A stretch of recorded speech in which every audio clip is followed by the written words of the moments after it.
Sai Ram. Brindavan is the hallowed ground, one of the most blessed places on earth that has witnessed the leelas and mahimas of God. On one hand, it has witnessed the playful pranks of Bhagawan. On the other hand, it has witnessed the most magnificent miracles of Bhagawan too. It is a beautiful flower garden filled with fragrant, delicate and dainty flowers of the stories of God, which can be weaved into a beautiful garland of the Bhagavatam. Now, many of you might be wondering which Brindavan I am referring to. Is it the Brindavan in the north of India, where the Lord trod with his tiny feet in the Dwapara Yuga as Lord Shri Krishna? I say tiny feet because the Lord spent his childhood years in this Brindavan.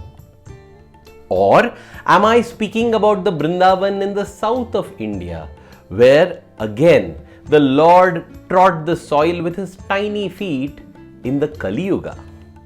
Here I say tiny feet because in the Kali Yuga, the Lord chose to come in a form that is tiny in itself. Tiny, delicate, dainty, yet so powerful. That is our Bhagawan Shri Sathya Sai Baba, our beloved Swami. Well, whichever Brindavan I am speaking about, what I said holds true to both these Brindavans. Whether it is Shri Krishna or Sai Krishna, the leelas and mahimas are the same. But on this channel, because of my personal preference and because of the fact that I now have the permission to reveal a very sweet and wonderful leela of Sai Krishna, I am choosing to speak about the Brindavan in the south. You see, dear brothers and sisters, this is a story of one of possibly the Gopikas of our Sathya Sai Krishna. The name of this Gopika is Mrs. Ratanlal. I shall call her Ratanlal auntie because that is how I know her and that is how I have spent so much time with her. Ratanlal auntie came to Swami in the 1960s and she has had the blessing of serving Swami in his mission in multiple roles. In fact, she has had administrative roles. She has also almost mothered Bhagawan, cooking for him for decades. Now, after Swami's Mahasamadhi in 2011, I got the opportunity to interact with Ratanlal auntie and listen to her delightful stories of Swami. I remember fondly those many sessions at her home where she would give me some ice cream or some sweets or some snacks and I would keep munching on them as the mouth would delight on those snacks. Cooked by the very same hands that cooked for the Lord, my ears and heart would delight in the stories that she would narrate. After a lot of persuasion, she agreed for a series of interviews which have now been partly published. I got the privilege of interviewing her as well. But what I'm going to share now is one of those stories which she would say, this is not for recording, this is not for the cameras. And when she would narrate these stories to me, I would tell her, auntie, these stories we should tell the whole world. And she would say, no, Arvind, you will not do this. You will not share this story to anybody. And I would be in mixed feelings, the great joy of listening to these stories and the great sorrow of having to keep it to myself without sharing it to anybody. Then on one occasion, she told me, Arvind, as long as I am alive, don't share these stories with anyone. And I promised her that, auntie, as long as you are there, I will not share this with anyone. In that sense, this story that I am going to narrate is probably one of the first times ever that it is coming in a public forum. And I promise you, this story will bring tears of devotion and joy in the eyes, a beautiful smile on the lips, and a lot of joy and satisfaction in the heart.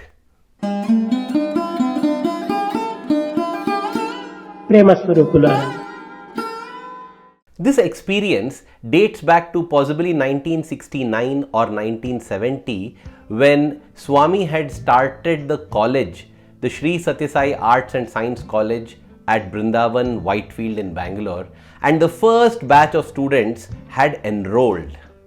Now, this was a very special and blessed batch of students because they almost spent their entire time with Swami.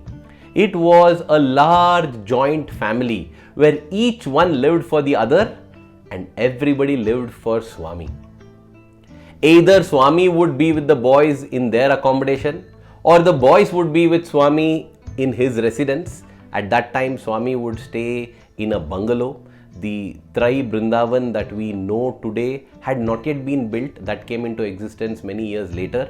But many happy hours, many blissful hours, many divine hours have been spent by not just Swami and the students, but also the devotees in Brindavan. Such beautiful were the times in Brindavan that people would often say, Prashanti Nilayam is Swami's office. Brindavan is his home. He's much more relaxed. He's so much more casual. He's so much more giving. He's so much more informal. He's so much more wonderful to interact with in Brindavan.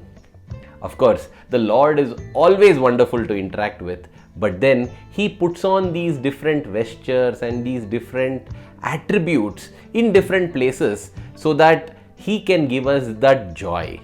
During those beautiful times, almost every fortnight, Swami would host a grand feast for all the boys.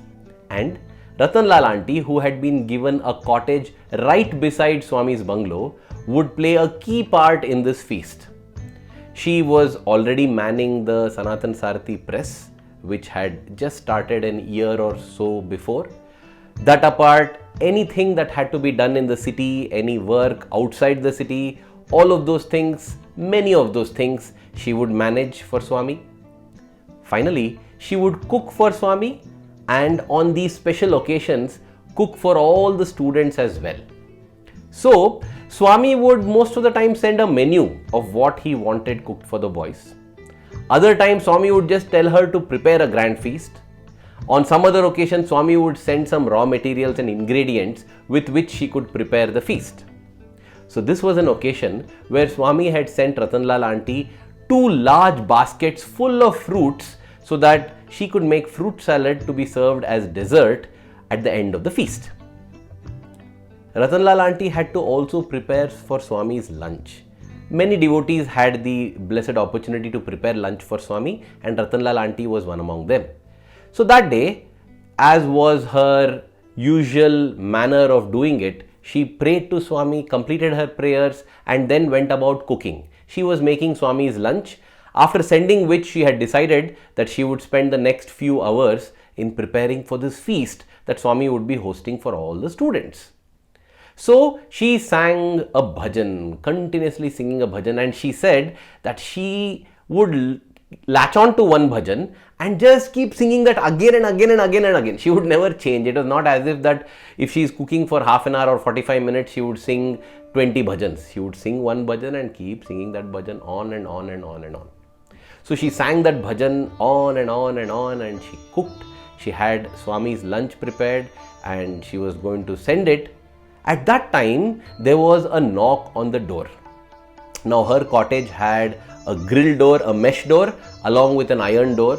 Both of them were creaky in their hinges, so if they slightly opened also, she would know that somebody has come into the home. So she heard the creak and a knock, and when she went to see who it was Shri Ram Brahmam Garu. Now Ram Brahmam Garu was a stocky, well-built elderly gentleman who was staying along with Swami at Brindavan. He was the unofficial and official caretaker of Brindavan. His experiences with Swami are a delight, and he is literally Swami's Hanuman. You know, like how Hanuman was for Rama, he is like that for Swami. In case you have missed, there are 2 videos, part 1 and part 2 of Sri Ram Brahmam Garu's experiences with Swami. They are at this link above, you can check them out. They will also be in the description section of this video. So Ram Brahmam Garu had come there and he told Amma, Swami is asking for those 2 baskets of fruits that he had sent for you. And she replied saying, aha, I had not yet come to them. I was just about to cut them to prepare fruit salad. But fine, if he wants it, you can take them back. Yes, Amma, where are they? I will take them back. And then Ratanlal auntie goes and sees that those 2 fruit baskets are missing. Oh, but they had been kept right over here only. Where are they gone? Says, I don't know, Amma, and Swami told me to ask you, so I am asking you. Now Ratanlal auntie panicked a little bit because she thought that the monkeys in Brindavan had taken away these fruits. You know, Brindavan in those days could also be called Bandarvan. Those who understand Hindi will understand Bandarvan means the forest of monkeys. There were so many monkeys in Brindavan. Even in the later years when Trai Brindavan came up, there would be a set of Sevadal volunteers who had the chance or privilege of staying in Trai Brindavan under the pretext of shooing away monkeys. Why do I say pretext? Because these volunteers called monkey boys would keep going around the Trai Brindavan compound to shoo away the monkeys, but they would have darshan of Swami many times. In fact, shooing away monkeys was not exactly the job that Swami had given them. On one occasion, one of these volunteers who had the chance of being a monkey boy had told me that when some monkeys came and started plucking the flowers and some fruits near the Trai Brindavan garden, he took a stick and went to shoo them. Just as he was telling, shoo, shoo, he heard somebody calling out to him. And when he looked up from the window, it was Swami. Swami is calling out to him. And Swami asked him, what are you doing? He said, Swami, chasing away the monkeys. They're taking away the fruits and flowers. And Swami told him, those fruits and flowers are meant for them only. Don't chase them away, let them take it. The Lord comes for everyone. We may make these distinctions between man and woman, animal and human, not the Lord. So yes, Ratanlal auntie felt that maybe the monkeys had raided and taken away the fruit. So she asked Ram Brahmam Garu whether there were any monkeys around. He said, Amma, I don't think that has happened, because if the monkeys have come and taken the fruits, they will leave a trail of destruction, right? There would be peels and the fruits all over the place, half eaten and thrown, and the baskets would be scattered. No. The pathway is very clean and none of the area around the bungalow as well as the cottage has any fruit strewn all over. So no, I don't think, Amma, that the monkeys have taken the baskets. Then where are they? Now Ratanlal auntie became very panicky. And when she gets panicky and fearful, she does the same thing always. What is it? She rushes to her altar to pray to Swami. What a blessed soul, what a blessed reaction, what a blessed response that is. That when anything happens, good or bad, happy or sad, you rush to Swami. She rushed to Swami, and that is when she suddenly noticed that in her altar, the 2 silver lamps were missing. All the other silver objects that are there in the altar were missing. Oh God, what happened? Has the thief who has come and taken away the baskets actually taken away the baskets as a bonus? He has come to steal my silverware. So she quickly went to the cupboard, which would always be open, opened it and took out her cash box. Because now she thought, I will sort out this robbery later. Let me first send my driver to the city in Bangalore to buy some fruits and come, because whatever has happened to the baskets, in a few hours time I need the fruit salad ready. She opens her cash box and discovers to her shock that there is absolutely no money there. And not just that, all her jewelry is gone. Her watch, which had some diamonds studded in it, that's also gone. Everything has been robbed and stolen. She makes a quick round of the house and discovers that the fruits possibly were the least valuable things that have been stolen. All her valuables have been stolen. That is from my perspective. From her perspective, the fruits were the most valuable things that had been stolen because Swami wants them. She did not bother much about the jewelry and other things. She said, if they're gone, it's karma, it's supposed to go, let it go. But now what do we do about the fruits? By now, another student comes and tells Ratanlal auntie, Auntie, Swami is calling you. And now Ram Brahmam Garu is also tense. She says, oh my God, this is serious. So both Ram Brahmam Garu and Ratanlal auntie, they are rushing to Swami. Those were the days when you could have Swami's darshan anytime during the day. It wasn't fixed to just twice in the day, morning and evening, because Swami will be walking out, walking in, giving interviews, even visiting the cottages. In fact, Ratanlal auntie outside her cottage, she had a swing, a jhula, and Swami would many times come and sit on that jhula also. On a couple of occasions, Swami had visited her in her cottage. He would open the fridge and ask what is there, and so she would always keep some of his favorite eatables there. And she says one of the favorite things that Swami loved to eat were groundnuts, peanuts that had been roasted and the skin had been removed, slightly salted. Swami would enjoy munching on them, and she would ensure that always some snacks and something to drink, tender coconut water would be there in the fridge, so that if Swami comes and raids her fridge, he gets something to snack on, and she would delight in her Lord eating this. Shabari got the chance to feed Rama once. Ratanlal auntie got that chance many times. Now Swami had summoned her, and Swami was on top of the staircase and she was below. And Swami asked her, Ratanlal, is the fruit salad getting ready? And she says, Swami, those fruit baskets. Now, as she is responding all of this, down there are also a few other ladies who also had this blessed opportunity of staying around Swami, around Swami's residence. So they were all trying to signal to Ratanlal auntie and tell her how blessed you are, how great, how wonderful you are, really so blessed. And she is not understanding what they are trying to say. At the same time, Swami is reprimanding her from the top and asking, how could you be so careless? You are saying you don't know where those baskets of fruits are. Where can they vanish? They are not some small baskets, they are large baskets. Then she says, Swami, I think some thief came, because it's by the side. I'm just telling you that it's not just the fruit baskets, all the valuables are gone. I don't care about the valuables, but I really think some thief has come and taken it. Which thief can come here? Huh? Don't you think your house is safe?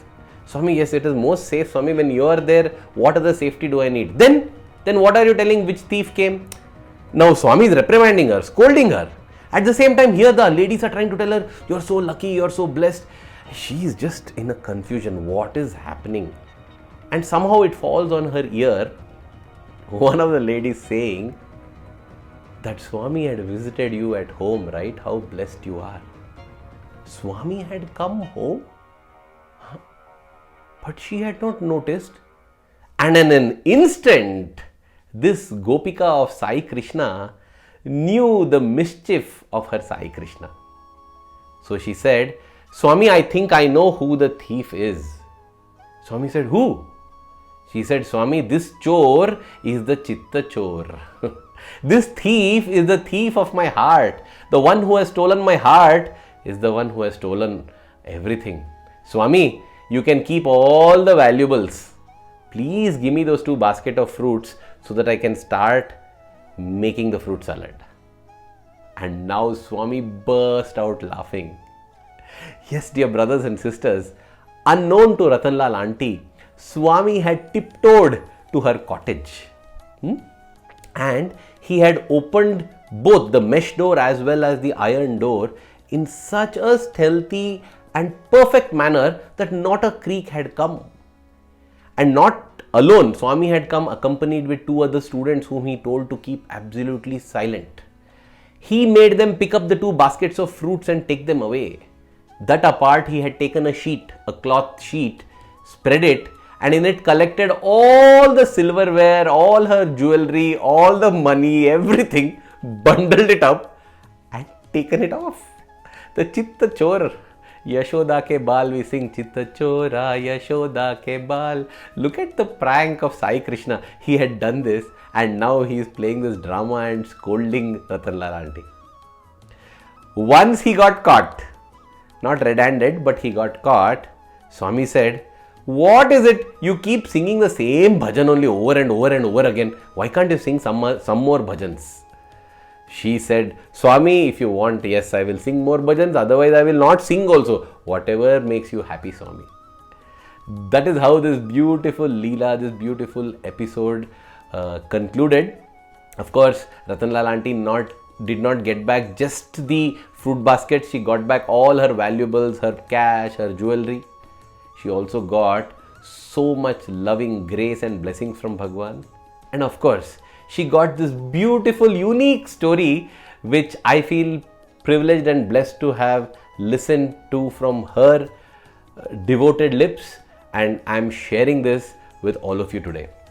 The thought that came to me, dear brothers and sisters, is that when we are constantly thinking of the Lord will definitely come to us wherever we may be. Whichever place we are staying in, when it is resonating with the name of the Lord with bhakti in our hearts, that becomes a Brindavan where the Lord will make His leelas and mahimas happen. He will tiptoe into our hearts, into our homes. He will spend every moment with us. We ourselves may not be aware of His presence in our lives, but He will be there. That is the message that got inspired in my heart as I recollected this beautiful story and Ratanlal auntie sharing this. Dear Swami, we are always grateful to you that you came into our lives, that you have made our lives so beautiful, so rich and so meaningful.